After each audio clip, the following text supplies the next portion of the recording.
சரி, முதல்ல கோபிச்செட்டிப்பாளையம். ஒரு நிமிஷம் பேர் சொல்லு, நீ எங்கே இருக்க இப்போ சொல்லு, உன்னோட வயசு என்னன்னு சொல்லு, நீ எப்போ பிறந்தன்னு சொல்லு. இல்லை இப்போ வந்து நான் கோயம்புத்தூரில் இதில் மெட்ராஸில் மயிலாப்பூரில் இருக்கேன். மயிலாப்பூர் தானே இதெல்லாம். டி நகரில் இருக்கேன். இங்கே வந்து நான் 1932 பிறந்தேன். இப்போ வந்து என்னோடய வயசு வந்து 93 வயசு ஆகுது. 93 இயர்ஸ் ஓல்டு தான். 90 ஆகும், ஆல்மோஸ்ட் 93 ஆனால் 93 இயர்ஸ் ஆக போகிறது. எப்படி 93 ஆக போகுது? 1932 பிறந்தனா இந்த வருஷம் உனக்கு 90 இல்லை? சரி, உன் பேர் சொல்ல. என் பேர் அவள் வீட்டில் வச்ச பேர் சென்னகேஸ்வரி. எங்கள் அப்பா வச்சு எடுத்த பேர் எனக்கு சென்னகேஸ்வரி. அதை வந்து எங்கள் பாட்டியோட பேர், எங்கள் அப்பாவோட அம்மா பேர் தங்கம். அவள் வந்து சின்ன வயசுலேயே எங்கள் அப்பாவுக்கு அம்மா போயிட்டான். எங்கள் அப்பா 10 வயசாக இருந்தப்போ அம்மா போயிட்டான். அம்மா பாட்டியோட பேர் தங்கம்ங்கிறதுனால என்னை வந்து அந்த பேர் வச்சுட்டா. அது பேர் வச்சு அதே நினச்சி போச்சு. இப்போ என் பேர் தங்கம்னே இருக்குது. அது எனக்கு பிடிக்காத பேர் தான். ஏன்னா எல்லோரும் என்னை பெள்ளி பித்தளை நல்லா சொல்லுவாள், என்னை திட்டுவா. அதனால் எனக்கு தங்கம்ங்கிற பேர் பிடிக்கலை. என்ன பண்ணுறது, வச்சாச்சு. அதே கண்டினியூ எடுத்து ஸ்கூல் பேரும் எடுத்து எல்லாம் எடுத்து அதை மாற்ற முடியாமல் இருக்குது. அப்படி வச்சுருந்தா அதை கண்டினியூ பண்ணிகிட்ருக்கேன். அவ்வளோதான். என்னோட பேர் சென்னகேஸ்வரி எஸ் தங்கம். அண்ட் வேறு ஏதாவது பேர் இருக்கா? இல்லை வேறு சென்னகேஸ்வரி.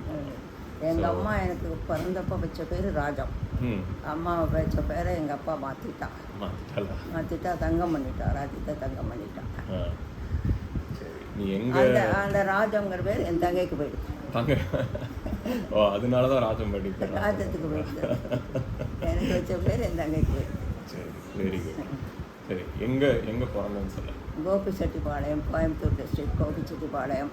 எங்கள் மாமா அப்பா அவங்க கோர்ட்டில் வேலையாக இருந்தார், முன்சிப் கோர்ட்டில் வேலையாக இருந்தார்.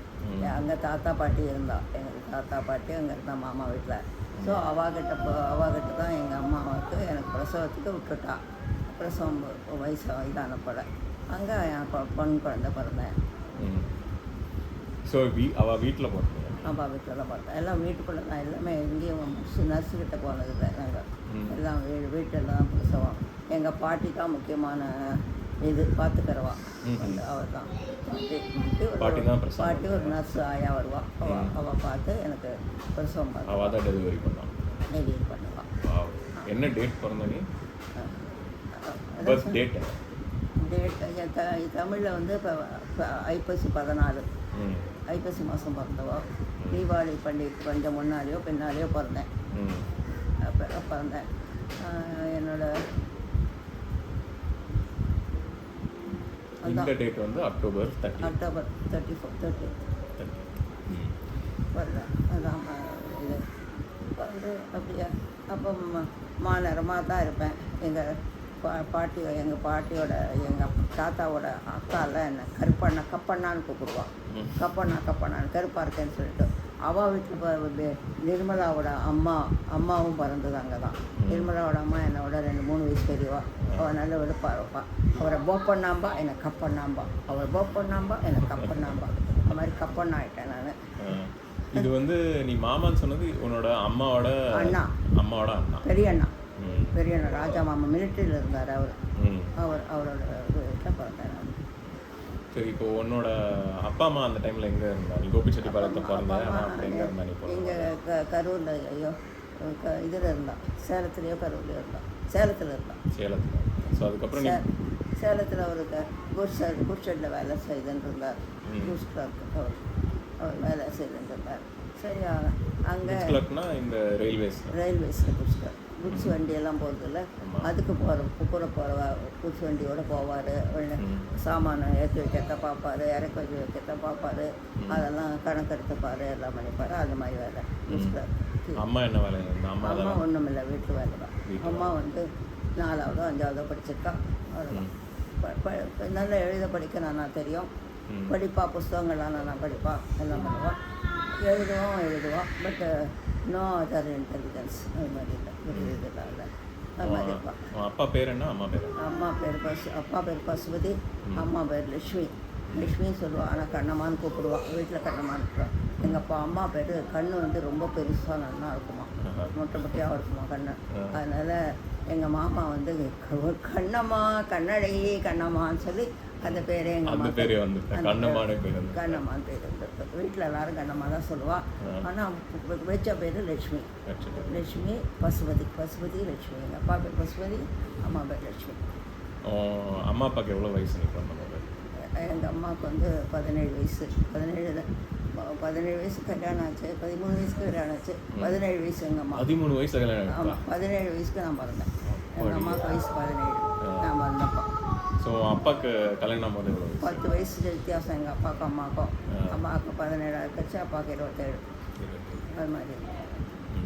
அப்போ எனக்கு குழந்தை பிறந்தது. என்ன நான் சின்ன பொண்ணாக இருந்தப்போ என்னை எல்லாம் ரொம்ப விமர்சையாக என்னோடய பர்த்டே கொண்டாடினான்.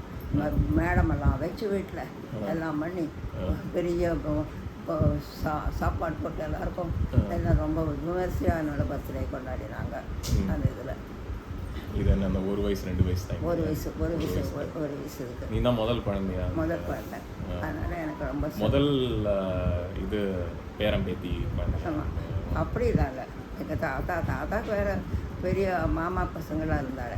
அவளும் பெரியவாள், வயநாட பெரியவாளாக இருந்தாள். நான் வந்து எங்கள் வீட்டில் நான் தான் முதல் பொண்ணு.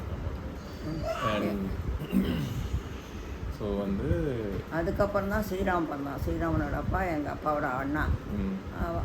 ஸ்ரீராம் பிறந்தது, நான் பிறந்ததுக்கு ஒரு 3 மாதம் கழிச்சு அவன் பிறந்தான்.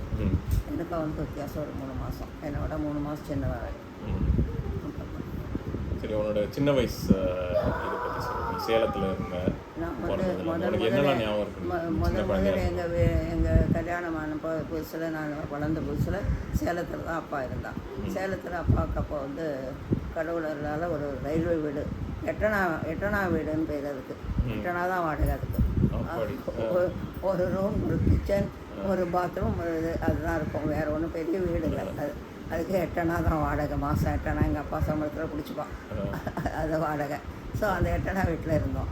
அப்போ நான் சின்ன பொண்ணாக அங்கேயே விளையாடிட்டு இருந்தேன். ரொம்ப எங்கள் அப்பா கூட ரொம்ப கூடி போய் அப்பா எங்கே போனாலும் ஓடி போயிடுவேன். ஓடி. அப்பா பொண்ணா அம்மா பொண்ணா? அப்பா பொண்ணு தான். அம்மா பொண்ணு இல்லை, அப்பா பொண்ணு தான். அப்பா தான் என் மேலே ரொம்ப பிரியமாக இருப்பாள். அம்மா என்னை திட்டிகிட்டே இருப்பாள். அம்மா திட்டிகிட்டே இருப்பாள். அதனால் அம்மா கிட்ட எங்கள் பாட்டி பிடிக்கும். பாட்டி எங்கள் அம்மாவோட அம்மா இருக்காள். அவளோட அம்மாவை தான் நான் ரொம்ப பிரியமாக அவர்கிட்ட தான் இருப்பேன். பாட்டி தான் எனக்கு ரொம்ப பிரியம். பாட்டியும் அப்போ சேலத்து தான்? அடிக்கடி எங்கள் அம்மா ஒரே பொண்ணானதுனால அடிக்கடி எங்கள் ஆத்துக்கு வந்துடுவாள் அம்மா. ஒரு வருஷத்தில் 7 மாதம் எங்கள் ஆற்றுல இருந்தால் மாமா வீடுகளில் மாமா 5 மாதம் தான் இருப்பாள். அந்த மாமா இந்த மாமா. அதனால் எங்ககிட்ட தான் ஜாஸ்தி இருப்பாள். அதனால் பாட்டியோடையே தான் நான் ரொம்ப இருப்பேன். ரொம்ப பிரியமானது பாட்டி தான் எனக்கு ரொம்ப பிரியம். அம்மா மேலே அவ்வளோ பிரியம் கிடையாது அந்த காலத்துலேயே. அம்மா எனக்கு திட்டிகிட்டே இருப்பாள். அது என்னோட பாலுவும் பிறந்திருக்கிறதுனால பாலு விடுப்பாக பிறந்திருப்பான். கொஞ்சம் நான் அவசரமான நேரம் கருப்பு. அதனால் அங்கே அம்மா வந்து ஏதாவது திட்டுறதான், என்னடி அவன் பொண்ணோட விடுப்பா அழகாக இருக்கான், அவனே ஏண்டி நீ இப்படி பண்ணுற அப்படின்னு இப்படி தான் சொல்லுவான். எப்போ பாரு அந்த கம்பேரிசன் பண்ணிகிட்டே இருப்பாள் இதோட இதில் நேரத்தில். அதனாலே அம்மாவை கண்டா எனக்கு பிடிக்காது. என்னை சும்மா இப்படி சொல்கிறான்ட்டு. அவன் வந்து நல்லா வெளுப்பாக இருக்காங்கிறதுனால அவன் ஆம்பளை பையன் வெளுப்பாக இருக்கான், அதுதான் பிடிக்கும் அவளுக்கு எங்கள் அம்மாவுக்கு. அதனால் என்னை கண்டா அவ்வளோ மட்டம். நானும் எங்கள் அம்மாவை கண்டா மட்டம். எங்கள் பாட்டிக்கிட்டு தான் இருக்கேன். சின்ன வயசில் எங்கள் அம்மாவுக்கும் எனக்கும் ஆகாது ஜாஸ்தி. ஸோ அப்பாவோட எப்படி? அப்பா பிரியமாக இருப்பான், ரொம்ப பிரியமாக இருப்பான். அப்புறம் எனக்கு ஸ்கூல் போகிற வயசில் ரொம்ப ரகலை பண்ணுவேன். ஸ்கூல் போக மாட்டேன். ஒரு அங்கே அந்த பள்ளிக்கூடம் வந்து கவர்மெண்ட் ஸ்கூல், அரசு பள்ளிக்கூடம், அரசு பள்ளிக்கூடம். 5வது வரைக்கும் தான் இருக்கும். ஒன்று கிளாஸ் 1லேருந்து 5வது வரைக்கும் இருக்கும். எவ்வளோ வயசில் ஸ்கூல் போகிறேன்? 5 வயசு 4 வயசுக்கு 5 வயசுக்கு போக வச்சேன். ஸோ அதுக்குள்ளே யாரெல்லாம் இருந்தா அப்போ வீட்டில்? ஸோ பாலு மாமா இருந்தான். பாலுக்கு அப்புறம் இந்த பொண்ணு செத்து போன பொண்ணு இருந்தான். இந்த ஃபோட்டோவில் கடந்த பொண்ணு. எங்கள் பொண்ணு பேர் என்ன? அவள் பேர் சொர்ணம்னு பேர். பேபின்னு கூப்பிடுவோம். பேபி சரோஜா. அந்த காலத்தில் பேபி சரோஜா ரொம்ப பிரபலமாக இருந்தான். பேபி சரோஜா அந்த ஆக்ட்ரஸ், அதனால் பேபின்னு கூப்பிடுவாங்க. அதுக்கு அந்த குழந்தை எப்படி செத்து போச்சு? அதுக்கு வந்து 3 வயசு இருக்கும், 2 வயசு இருக்கும். அது வந்து எங்கள் பாட்டி வந்து அந்த வடா மாவு, ஜவ்வரிசி மாட்டான் அப்படி இருக்கு மாவு பெஞ்சு வச்சுருந்தா. அந்த மாவு ரொம்ப டேஸ்டியாக இருக்கும். அதை பச்சை மிளகா போட்டு அரைச்சிருப்பான். அதை வந்து நிறைய சாப்பிட்டு கொடுத்தது அந்த குழந்தை. நல்லா இருக்குன்ட்டு கேட்டது, பாட்டியும் கேட்டான்னு கொடுத்துட்டான். அதில் வயிற்றால் வந்துட்டு ப்ரெட்டு போகிற டிசென்ட்டு, அதில் செத்து 3 நாள் இது மாதிரி வயிற்றால இருந்தது, செத்து போச்சு. அது ஸோ அந்த சொன்னா பேபி தான் ரெண்டாவது பிறந்தது, அந்த தேர்ட். அதுக்கப்புறம் தான் பாலுக்கும் உனக்கு என்ன வித்தியாசம்? யாருக்கு? பாலு மாமாக்கும் உனக்கும் 2 வயசு, ஒரு 4-5 மாதம் வித்தியாசம். சின்னவன். ஸோ 2.5 வயசு வச்சுக்கோங்க. உன்னோட அம்மாவுக்கு அப்போ ஒரு 19 வயசு. ஸோ பாலு பிறந்தது. அதுக்கப்புறம் இந்த சொன்னா 1 வருஷத்துலேயே திரும்பி பார்த்துட்டாளா? செத்து போயிட்டாவும். அதுக்கப்புறம் கொஞ்ச நாள் கழிச்சு ராஜா மறந்தான். ராஜா அதுக்கப்புறம் சரி. ஸோ நீ வந்து ஸ்கூல் ஆரம்பிச்சும் போது வீட்டில் 3 குழந்தைங்க. ஸோ சொன்னா நீ பாலு. ஸ்கூலில் வந்து போய் படிப்பேன். எந்த ஸ்கூல் பேர் என்ன சொல்ல? அதான் elementary school. Elementary girls school. Elementary girls school தான். அவ்வளோதான். அரசாங்கத்தை எலிமெண்ட்ரி, அரசு எலிமெண்ட்ரி கேர்ள்ஸ். இது சேலத்தில் தான். சேலத்தில் 5வது வரைக்கும் தான் இருக்கும் அந்த ஸ்கூலில். வந்துட்டு ஒரு ஆயா இருப்பான், எப்போவும் ஆயா. நாங்களாம் ஸ்கூல் போகலைன்னா அவள் வீட்டுக்கு வந்துடுவோம். வீட்டுக்கு வந்து இழுத்துன்னு போயிடுவோம் எங்களை. ஏதாவது எனக்கு வந்து ஒரு நாள் ஜுரம் வந்துட்டு வச்சுக்கோ, எனக்கு அடிக்கடி மலேரியா ஜுரம் வரும், அடிக்கடி குளிர் ஜுரம் வந்துடும். 3 நாளைக்கு ஒரு தடவை, அதாவது 3 days இது ஜுரம்னு பேர் இருக்குது. 3 நாளைக்கு வருது, 3 நாள் இருக்கும் அந்த ஜுரம், அப்புறம் போயிடும். 3 நாள் அது மாதிரி ரொம்ப நல்ல ஜுரம் வந்துடும். ஸோ ஜுரம் வந்துட்டு நான் ஸ்கூலுக்கு போக மாட்டேன். அது போகிற நிறுத்தினானா மறுபடியும் போக மாட்டேன். அதுக்கப்புறம் நான் போக மாட்டேன், ரகலை பண்ணுவேன், ஸ்கூல் போக மாட்டேன், ஒரே பிடிவாதம், வேண்டாம் நான் போகல. அவள் வந்துடுவோம், ஆயா வந்துடுவோம், பிடிச்சி எடுத்துன்னு போயிடுவேன். அதெல்லாம் ஞாபகம் இருக்குது எனக்கு. அப்போ எனக்கு அவ்வளோவா நல்லா படிக்கிறது, இது பண்ணுறது அதெல்லாம் தெரியாது எனக்கு. ஃபஸ்ட்டு ரேங்க் வருது அது ஒன்றும் தெரியாது, சாதாரணமாக இருப்பேன். முட்டி போடுவோம் அடிக்கடி. நாங்கள் வாய்ப்பாடு சொன்னதுன்னு முழங்காலில் முட்டி போட்டு இருப்போம். அது எனக்கு ஞாபகம் இருக்குது, நான் முட்டி போட்டிருக்கேன். இல்லாமல் நான் பெஞ்ச் மேலே ஏறி நின்று கையை தூக்கிட்டு நான் வாய்ப்பாடு சொல்லணும், டேபிள்ஸ் எல்லாம் சொல்லணும். அதெல்லாம் எனக்கு ஞாபகம் இருக்குது. அதெல்லாம் நான் பண்ணினதில்லை. அதெல்லாம் நான் பனிஷ்மெண்ட் ஆயிருக்கு. இப்போ அதை பண்ணியிருக்கேன், பனிஷ்மெண்ட்டை அக்செப்ட் பண்ணியிருக்கேன். ஸோ நீ அந்த ஸ்கூல் போகிற வரைக்கும் இந்த மாதிரி ஏதாவது க்ரஷ்ஷு இல்லை இந்த கிண்டர் கார்டன் அந்த மாதிரிலாம் எதாவது பண்ணியா? கேஜி மாதிரி எதாவது பண்ணியா? வீட்டில் வந்து நொண்டி விளையாடுவேன், ஓடி பிடிச்சி விளையாடுவேன், அதெல்லாம் ஸ்கிப்பிங் போவேன், அதெல்லாம் விளையாடுவோம். நிறைய விளையாடுவோம். நிறையா. ஸோ நீயும் பக்கத்தில் ஏதாவது பசங்களாக இருந்தாங்க? பக்கத்தில் நிறைய குழந்தைகள் இருக்கும், எல்லாம் சேர்ந்து ஓடி பிடிச்சி விளையாடுறது. எங்கே ஒழிஞ்சிடுவோம், தேடி கண்டுபிடிக்கணும். இல்லைன்னா ஸ்கிப்பிங் ஆடுவோம் எல்லோரும் சேர்ந்து. இது மாதிரி அப்புறம் நொண்டி ஆடுவோம், இது ஆடுவோம், கல் போட்டு அந்த இது பண்ணுறது இதில் அந்த விளையாட்டு விளையாடுவோம். பல்லாங்குடி ஆடுவோம், இது கீழே கல் போட்டு இப்படி ஆடுறதில்ல, அதெல்லாம் ஆடுவோம். அதுக்கெல்லாம் பேரெல்லாம் மறந்து போச்சு எனக்கு. அதெல்லாம் ஆடுவோம். அது மாதிரி விளையாடுவோம், நிறைய விளையாடுவோம். ஆனால் விளையாட்டு நிறைய. சரி, ஸ்கூல்லேருந்து வந்த உடனே விளையாட்டு தான். சாப்பிட்டுட்டு ஏதாவது தின்னுட்டு விளையாடிட்டு இருப்போம். அம்மா பிடிச்சி எடுத்துன்னு போய் எங்களை சாப்பிட்டா ராத்திரி சாப்பாடு போடணும், அது வரைக்கும் விளையாடுவோம். எல்லாம் வெளியிலே சுற்றுன்னு இருப்போம், நிறையா விளையாடுவோம். இப்போல்லாம் குழந்தைங்களுக்கு அந்த மாதிரி விளையாடுறதுக்கு சான்ஸே இல்லை. அது மாதிரி விளையாடுவோம். எனக்கே நானே சின்ன வயசு ஃபுல்லாக வேலை தானே. நீ விளையாடிட்டேன், பட் இப்போ உன் பையனுக்கு அது மாதிரி விளையாட்டு. ஆமாம், அதில் நாங்கள் நல்லா விளையாடுவோம். அதை அப்போ தான் உனக்கு வண்டி இது ஒன்றும் கிடையாது இல்லையா? வெளியிலலாம் காரில் இதில் ஏதாவது கட்டை வண்டி தான் வரும், குதிரை வண்டி தான் வரும். அது வந்து அவனுக்கு பயம் இல்லை. அதனால் அதுவும் எப்பாவது தான் வரும். பட் எல்லாம் ஃப்ரீயாக இருக்கும் ரோடெல்லாம். அதனால் நல்லா விளையாடுறதுக்கு இது இருக்கும், ஸ்பேஸ் இருக்கும். அந்த nobody to come in between and disturbers. So நல்லா விளையாடுவோம். அது ஸோ ஒரு 5-6 வயசு இருக்கும்போது உன்னோட டே பற்றி சொல்லுங்கள். எவ்வளோ மணிக்கு எழுந்துப்ப? காத்தால அதெல்லாம் 7 மணிக்கு முன்னால் எழுந்திருக்க மாட்டேன். 7 மணிக்கு முன்னாடி. அப்பா அம்மாலாம் எவ்வளோ மணிக்கு எழுந்துப்பா? எவ்வளோ மணிக்கு? அப்பாலாம் 5 மணி. எங்கள் அப்பா ரொம்ப ஜல்தி எழுந்துடுவான். அம்மா 6 மணி 6 மணிக்கு எழுந்திருந்து காஃபி போட்டு அதெல்லாம் பண்ணுவாள். ஏதாவது குழந்தைகளுக்கு கடிக்குழம்பு. அப்போவே வந்து ஃபில்டர் காஃபிலாம்? ஃபில்டர் காஃபி இல்லாத மாதிரி என்ன பண்ணுவாள் வந்து ஒரு பொடி போடுவாள். ஒரு இதில் பாத்திரத்தில் காஃபி பொடி போடுவாள். நல்லா கொதிக்க கொதிக்க கண்ணை ஊற்றுவா. அதில் மூடி வச்சுடுவாள். மூடி வச்சா அது நல்லா இது ஆயிடு மேலே தெளிவாக டிகாஷன் வந்து நிற்கும். ஒரு அரை மணி நேரம் கழித்து பால் வச்சு அந்த டிகாஷனை மாத்திரம் மேலே இருக்கிற டிகாஷன் பொடி தான் கீழே இருக்கும். மேலே இருக்கிற டிகாஷனை வந்து பாலை கழட்டி சக்கரை போட்டு கொடுத்துருவான். அப்போ இத்தனை வெளியே தாட்டு இப்போ பிளேட்டில் இதில் கொடுத்து டம்ளரில் கொடுப்பான். அத்தனை காஃபி குடிச்சிடுவோம். இப்போ மாதிரி இத்தனை டம்ளர்லாம் இல்லை, பெரிய டம்ளர் கொடுப்பாளா காஃபி? எல்லாரும் அதான், வேற ஒன்றும் கிடையாது. சின்ன வயசுலேருந்து நீ காஃபி குடிக்க ஆரம்பிச்சிட்டியா? அவன் வந்து காஃபி கொடுத்துருவான். சரி காஃபியை குடிச்சிட்டு ஏதாவது அந்த காஃபிலாம் எப்படி அரைப்பா? அந்த டைமில் மிக்சிலாம் கிடையாதுல்ல? மிக்சியில் என்ன பண்ணுவாங்க ஞாபகம் இல்லை எனக்கு. காஃபி பொடி வாங்குவான். கடையில் பொடி இருக்கும் காஃபி பொடி. எப்படி அரைப்பாங்க அந்த பொடி? ஞாபகம் இல்லையா? அவள் காஃபி பொடி கடையில் அரைச்சி கொடுப்பான், பொடியாக கொடுப்பான். பொடி எடுத்து அப்படி தான் ஞாபகம் எனக்கு. காஃபி பொடி வீட்டு அப்புறம் இது மிஷின் இருக்கும், இந்த மாதிரி இது இருக்கும் சுற்றுறது. அதில் இப்போ காஃபி கொட்டையை வறுத்து அதில் போடுவா. அதுக்கப்புறம் அது வீசினா பொடி வந்துடும் கீழே. அந்த பொடி இருக்கும், அது ஞாபகம் இருக்குது. அது இருந்தது, மற்றபடி தெரியல. அதான். ஸோ நீங்கள் எழுந்துக்கிறதுக்கு முன்னாடியே அப்பா இதுக்கு போயிடுவாளா, வேலைக்கு போயிடுவாங்க? அப்பா வந்து 7:30 மணி 8 மணிக்குள்ளே போயிடுவான். நான் வந்து தேய்ச்சி வச்சு இது பண்ணுறதுக்குள்ள ஸ்கூல் போகிறதுக்குள்ளே போயிடுவாப்பா.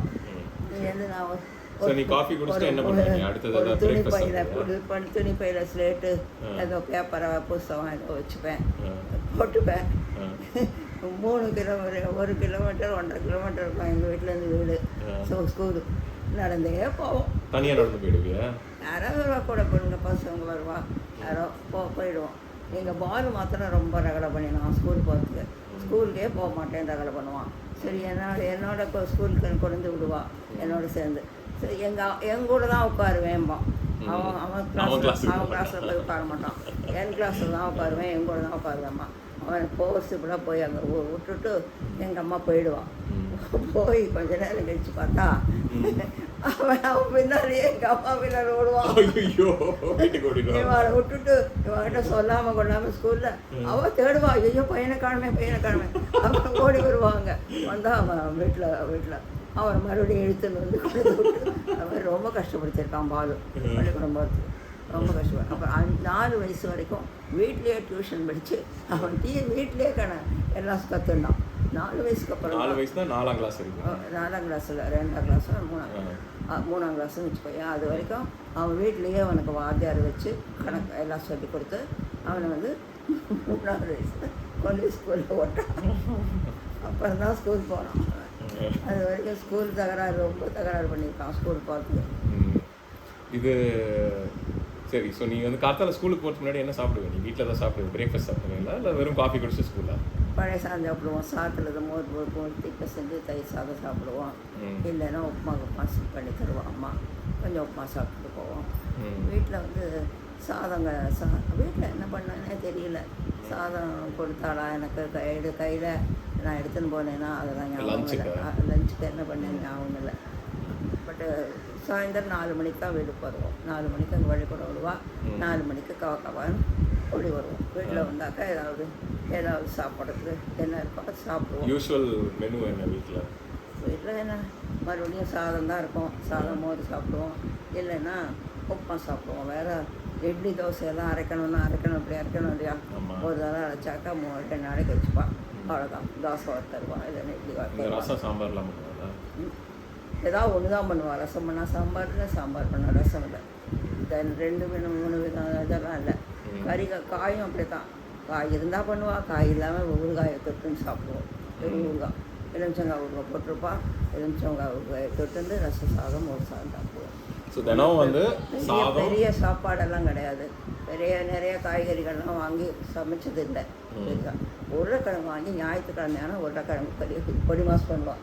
ரொம்ப பிரியமாக சாப்பிடுவோம் அதை. அன்றைக்கி ஒரு சாம்பார் வைப்பான், அரைச்சி விட்டு நல்லதாக சாம்பார் வைப்பான். ஒரு காயில் ஏதாவது காய் போட்டு சாம்பார் வைப்போம். அன்றைக்கி மாத்திரம் சாதம் சாம்பார் ஊறுகாய் தான் தொட்டுட்டு நல்லா சாப்பிடுவோம். மற்ற நாளெல்லாம் வெறும் ரசம் சாதம் தான், வெறும் ரசம் சாதம் தான், வெறும் ரசம் தான் பண்ணுவாள். சாதம் இருக்கும், ஊறுகாய் தொட்டு சாப்பிட வேண்டியது. மோர் போட்டுவாள். மோரும் நம்ம வீட்டில் தயிர் பழக்கத்தே இல்லை, மோர்காரி கொண்டு வந்து ஊற்றுவோம். மோர்காரின்னு ஊற்றி வருவோம். வந்து காத்தால வெண்ணெய் நெய் கொடுப்போம், நெய் கொண்டு வந்து கொடுப்போம். மோர் பண்ணி கொண்டு வந்து கொடுப்போம். அதை மோரில் வந்து சட்டியில் வச்சுருவோம், பெரிய சட்டி. அவள் எப்படி பண்ணுவா அதை? அந்த மாதிரி மோர் கடைஞ்சி பண்ணுவா அவள் வீட்டில். அவள் வீட்டில் பண்ணி டெய்லி பண்ணி எடுத்துன்னு ஒரு எவ்வளோ பெரிய ஏரியாஸ் இத்தனை பெரிய பானையில் எடுத்துன்னு வருவோம். அதுலேருந்து நமக்கு எவ்வளோ வேணுமோ 2 அழகு 3 அழகு அது மாதிரி 2 படி அது மாதிரி சொன்னாக்கா அந்த அளவுக்கு கொண்டு போட்டுடுவோம். நம்ம பாத்திரத்தில் விட்டுட்டு போயிடுவோம். ஸோ அதை எடுத்து எங்களுக்கு மோர் சாதம். அதுதான், வேறு வீட்டில் தான் பால் கொட்டி அது மாதிரி எல்லாம் பண்ணியதே கிடையாது. அந்த மாதிரி தயிர் வாங்கிறதே இல்லை நாங்கள். இந்த மாதிரி தான் மோர் வரும், இந்த மாதிரி தான் மோர் சாதம் சாப்பிடுவோம். அப்புறம் கொஞ்ச நாள் நான் வந்து ஒரு 10 வயசு 7 வயசு 9 வயசு ஆனப்போ வேர்ல்டு வார் வந்துடுத்து எங்கள் ஊரில். Second world war 1939 second world war வந்துடுத்து. ஸோ வேர்ல்டு வார் வந்தாக்கா ஒரே இதுதான், கூட்டம் தான், இதுதான். 8 மணி 7 மணி ஆனால் நம்ம கதவை அடைச்சிடணும், கதவை தரக்கூடாது, வீட்டுக்குள்ளேயே இருக்கணும். அப்போல்லாம் எலக்ட்ரிக் லைட் கிடையாது. ஒரு சிம்னி விளக்கு ஏற்றிட்டு போவான். மேலே ஒரு விளக்கு இருக்கும், கரசனாயில் விளக்கு வருவான். ஏணி வச்சு ஒரு ஆள் வந்து சாயந்தரம் 6 மணி ஆனால் அந்த விளக்கு ஏற்றிட்டு போயிடுவான். அதான் வெளிச்சம். வெளியில் ஒரு வீதிக்கு வீட்டுக்கு ஒரு வீதிக்கு 2 விளக்கு இருக்கும். அந்த வெளிச்சம் தான், வேறு ஒன்றும் கிடையாது வெளிச்சம். வீட்டுக்குள்ளேயும் கரசனாயில் அப்படி தான், ஒன்றும் எலக்ட்ரிக் லைட்டெல்லாம் கிடையாது. ஸோ கரசனாயில் இப்போ எங்கள் அம்மா ஒரு பெட்ரூம் லைட்டு சமையலில் வச்சுருவா. கூடத்தில் ஒரு லாந்தர் அந்த இது இருக்குது பாரு, கோல்டு பெரிய லேண்டன் அது வச்சுடுவா. அவள் இன்னொரு சின்ன விளக்கு எங்கேயாவது அதாவது அந்த இடத்துக்கு போகணும், இந்த இடத்துக்கு போகணுன்னா பாத்ரூம் போகணும், அதை தூக்கிட்டு போகிறதுக்கு ஒரு சின்ன விளக்கு. அவ்வளோதான் வீட்டில் அந்த விளக்கு. சாயந்தரம் 7 மணி ஆனால் யாரும் வெளியில் வரக்கூடாது. 8 மணிக்கு ஒரு பெரிய குண்டு போடுவாங்க. அது வந்து அப்போ வந்து யாரும் வெளியில் வரக்கூடாதுன்னு அர்த்தம். 8 மணிக்கு மேலே அந்த குண்டு போட்டுருவோம். அந்த குண்டு வந்து சேலம் பூரா எல்லாருக்கும் கேட்கும். எல்லாருக்கும் அந்த குண்டு வெடி சத்தம் கேட்கும். அதனால் எல்லோரும் உள்ளுக்குள்ளே இருப்போம், யாரும் வெளியில் வர மாட்டான். அந்த குண்டு போட்டு தான் எத்தனை சோல்ஜர்ஸ் வந்து ஊர் சுற்றிகிட்டே இருப்பான். சோல்ஜர்ஸ் எல்லாம் அப்போல்லாம் எல்லாம் ஃபாரின் சோல்ஜர்ஸ் இருப்பான், இங்கிலீஷ்காரன் வாழ்ந்தவன். அதனால் அதுக்கு பொம்பளை கண்டா தூக்கின்னு போயிடுவான்ட்டு வெறி பிடிச்சதுக்கோ அது காஞ்சி கிடக்கிறாங்க தூக்கின்னு போயிடுவான்னு ஒரே பயம். அதனால் லேடிஸ் எங்கேயுமே வரமாட்டான். லேடிஸ் இப்போ குழந்தைகள் நாங்கள் எங்களை போல் இருக்கோம், யாரையும் வெளியில் விட மாட்டான். அவன் சுற்றிகிட்டே இருப்பாங்க சோல்ஜர்ஸ், ரோந்து போயின்ட்டு இருப்பான். அவ்வளோ அதுதான் அது ஞாபகம் இருக்குது. நான் சாயந்தரம் 5 மணி ஆனால் எங்கள் ஊரில் ஒரு பன்னீர்செல்வம் பார்க்குன்னு உண்டு. அந்த பார்க்கில் ரேடியோ வச்சுருப்பான். அது ஒரே இடத்துல தான் ரேடியோ இருக்கும். அந்த ரேடியோவில் நியூஸ் வரும் 5 மணிக்கு. ஸோ நான் போயிடுவேன் நியூஸ் கேட்குறதுக்கு. காந்திஜி செத்து போனது, காந்திஜி உண்ணாவிரதம் இருந்தது, அது சோல்ஜர்ஸ் வீட்டை இந்த குண்டு வெடிப்பு, இந்த சோல்ஜர்ஸ் இது மூமெண்ட்ஸு இதெல்லாம் அதில் வரும். நான் போய் அங்கே உட்காந்து அதெல்லாம் கேட்டுட்டு வந்து எங்கள் அம்மாவுக்கு சொல்லுவேன், அது மாதிரி ஆச்சுமா அது மாதிரி சொன்னாமான்னு. அது போய் 5 மணிலேருந்து ஒரு 5:30 6 மணி வரைக்கும் அங்கே இருப்பேன். அதுக்கப்புறம் வந்துடுவேன் வீட்டுக்கு. அதுக்கப்புறம் எங்கேயும் போக மாட்டோம், அப்புறம் வீட்டில் தான் இருக்கணும். ஏன்னா போலீஸ்க்கு இதுக்கு சிப்பாய்கள் இருப்பாங்க, சோல்ஜர்ஸ் இருப்பாங்க. அதனால் வெளியில் போக முடியாது எங்களால். அதனால் வீட்டுக்குள்ளேயே இருப்போம். ஆனால் டே டைமில் ஸ்கூல்லாம் போயிட்டு இருந்தேன். டே டைம் ஸ்கூல்லாம் ஒன்று இல்லை. இது அதுக்கப்புறம் வந்து பொருள்களே கிடைக்காது, நிறைய பொருள்களே கிடைக்காது. உளுத்தம் பருப்பு கம்ப்ளீட்டாக ஊர்லேயே இருக்காது யார் வீட்லையும். அரிசி வந்து புழுங்க கொட்டையாக இருக்கும். பர்மா ரைஸ்னு கொண்டு வருவான். பர்மா ரைஸ் பெரிய பெரிய அரிசியாக இருக்கும். அது போட்டு விட்டால் சாதம் புழுங்கரிசியோட கேவலமாக கொட்டையாக இருக்கும் சாதம். அதில் குழம்பு ரசம் ஊற்றினா அது வாடு போடும், குழம்பு ஓடும், இந்த ரசம் ஓடும், அது சாதம். அந்த மாதிரி தான் சாதம் கிடைக்கும். ரொம்ப கஷ்டப்பட்டோம் அந்த இதில் வார் டைமில். சாப்பாடெல்லாம் சரியாகவே கிடைக்காது எங்களுக்கு, அரிசி பருப்பெல்லாம் சரியாக கிடைக்காது. அப்புறம் எங்கள் அப்பாவுக்கு வந்து ரேஷனில் வந்து ரயில்வேல கொடுத்தாங்க கொடுத்துன்றது அரிசி பருப்பு பருப்பெல்லாம் பணம் கொடுத்து தான் பட் கொடுப்பான். அது நல்லா இருக்கும் சுமாராக. அதை வாங்கிட்டு வந்து கொடு அப்பா வச்சுடுவான். அதில் சாப்பிடுவோம் நாங்கள் அரிசி. அது நல்லா இருக்கும், சாதம் சுமாராக நல்லாயிருக்கும். பட் வெளியில் வாங்குகிற அரிசி கொட்டை கொட்டையாக முஷாக இருக்கும் சாதம். அது மாதிரி சாப்பிட்ருக்கோம். ஸோ சாப்பாடு கிடைக்கிறதே கஷ்டம். சாப்பாடு கிடைக்காது. அரிசி பருப்பு எதுவும் பருப்பு உளுத்தம் பருப்பு கிடைக்காது ரொம்ப கஷ்டப்பட்டோம். ஒரு பொம்னாட்டி என்ன பண்ணால் எங்கள் அம்மா கிட்ட அடிக்கடி ஏதாவது வந்து பேசுவோம், இது பண்ணுவோம், ஏதாவது காய்கறி இதெல்லாம் வாங்கி கொண்டு கொடுப்போம். அவள் வந்து என்ன பண்ணா அவங்க அம்மாட்ட உளுத்தம் பருப்பு கிடைக்கிறது நான் கூட வாங்கி தரேன் உங்களுக்கு அப்படின்னு சொன்னான். சரி எங்கள் அம்மா என்ன பண்ணால் உளுத்தம் பருப்பு கிடைக்கிட்டு என் தம்பிக்கு அப்போது 5 வயசோ 6 வயசோ மாலுக்கு அவங்ககிட்ட பைய கொடுத்து இந்த ஆண்டியோட போயிட்டு வா, உனக்கு அங்கே அந்த ஏதோ ஒரு இடத்துல உனக்கு உளுத்தம் பருப்பு வாங்கி கொடுப்பா, பைசாவும் கொடுத்து அனுப்பிச்சிட்டா அவள் என்ன பண்ணா அதை எடுத்துட்டு அந்த அவளோட போனான். அவள் வந்து மார்க்கெட்டில் ஒரு இடத்துல அவனை நிறுத்திட்டு நீ வந்தாக்கா உளுத்தம் பருப்பு கிடைக்காது, இங்கே இரு உன் பையன் பைசாவும் கொடுந்தான். பையன் பைசா வாங்கிட்டு போயிட்டாவோ. அவன் பாட்டுக்கு அங்கே நிற்கிறான். அவனுக்கு ஒன்றும் தெரியல. அழுதுண்டு எங்கே வீடு போகிறதுக்கும் தெரியல. அழுதுன்னு நின்றுருக்கான். நாங்கள் என்னடான்னா எங்கள் அப்பா வந்து டிரான்ஸ்ஷிப்பில் இருந்தான். அதாவது ட்ரெயினோடையே கூட போகிறவான். அந்த குஷ் ட்ரெயினோடய கூட போகணும். அவர் எந்த ஊருக்கு போகணுமோ அந்த ஊரில் அந்த சாமான்தெல்லாம் இறக்கிட்டு மறுபடியும் திரும்பி வருவான். அது மாதிரி டிரான்ஸ்ஷிப் ட்ராக்குன்னு பேர் இருக்குது. அப்போ அதனால் அப்பா போயிருந்தான். அப்பா 1 மணிக்கு மத்தியானம் 1 மணிக்கு மேலே தான் வருவான்னு தெரியும். இவன் என்ன பண்ணினா இது போயிட்டா வரவே இல்லையா, ஒரே பயம் எல்லாருக்கும். எங்கள் அம்மாவை இல்லை குழந்தை வரலையே எங்கே போனானா நான் அவனோட 2 வயசு பெரியும் இல்லையா, அதனால் நான் வீடாக ஒரு தெரு போய் அவன் எங்கே இருக்கான்னு பார்க்கறதுக்கு ஓடினேன். எங்கள் அம்மா ஒரு பக்கம் ஓடினான். எல்லாம் பண்ணி தேடின்னு கிடந்தோம், அவன் கிடைக்கவே இல்லை. அதுக்கப்புறம் ரொம்ப நேரம் வச்சு அழுதுண்டே இருந்தப்போ எங்கள் அப்பா வந்துட்டான். எங்கள் அப்பா போய் எங்கள் அம்மாவை திட்டிவிட்டு உளுத்தம்பருப்பு நீ அம்மாவை அனுப்பியா குழந்தைய அப்படின்னு சொல்லிவிட்டு போய் தேடி கடைசியில் அவன் கண்டுபிடிச்சான். எங்கேயோ உட்காந்துட்டு அழுதுன்னு நின்றுருந்தான். அவனை அழிச்சுன்னு வந்து வீட்டுக்கு வந்து அழிச்சுன்னு வந்தார். ஸோ அது மாதிரி ஆயிடுச்சு. இது அதுக்கப்புறம் ஆனால் ராஜம்பாட்டியும் பிறந்துட்டால இந்த டைம். ராஜம்பாட்டி அப்புறம் தான் அதுக்கப்புறம் தான். ஸோ இது வந்து 1939-40. ஸோ அந்த டைமில் அவங்க வீட்டில் கரண்ட் எலக்ட்ரிசிட்டிலாம் ஒன்றும் இல்லை. ராஜா வந்து நாங்கள் கோயம்புத்தூர் போனதுக்கப்புறம் இது 1939. அதுக்கப்புறம் வார் எப்படி போச்சு உங்களுக்கு, என்ன எஃபெக்ட் இருந்தது? 45 வரைக்கும் வார் இருந்தது. இதே அது வரைக்கும் நீங்கள் சேலமில் தான் இருந்தது. அது சேலத்துலேருந்து எங்கள் பாலக்காடு மாற்றிடான். எப்போ ஞாபகம் இல்லை. பாலக்காடு மாற்றினான். பாலக்காட்டில் வந்து உனக்கு ராஜம் பிறக்கிறதுக்கு முன்னால் பாலக்காடு போயிட்டோம். ராஜா வந்து உன்னோட 6-7 வயசு. ஆமாம், 8 வயசு 7 வயசு என்னவா வச்சுக்கோங்க. அப்போது எங்கள் அப்பாவுக்கு பாலக்காடு ட்ரான்ஸ்ஃபர் ஆச்சு.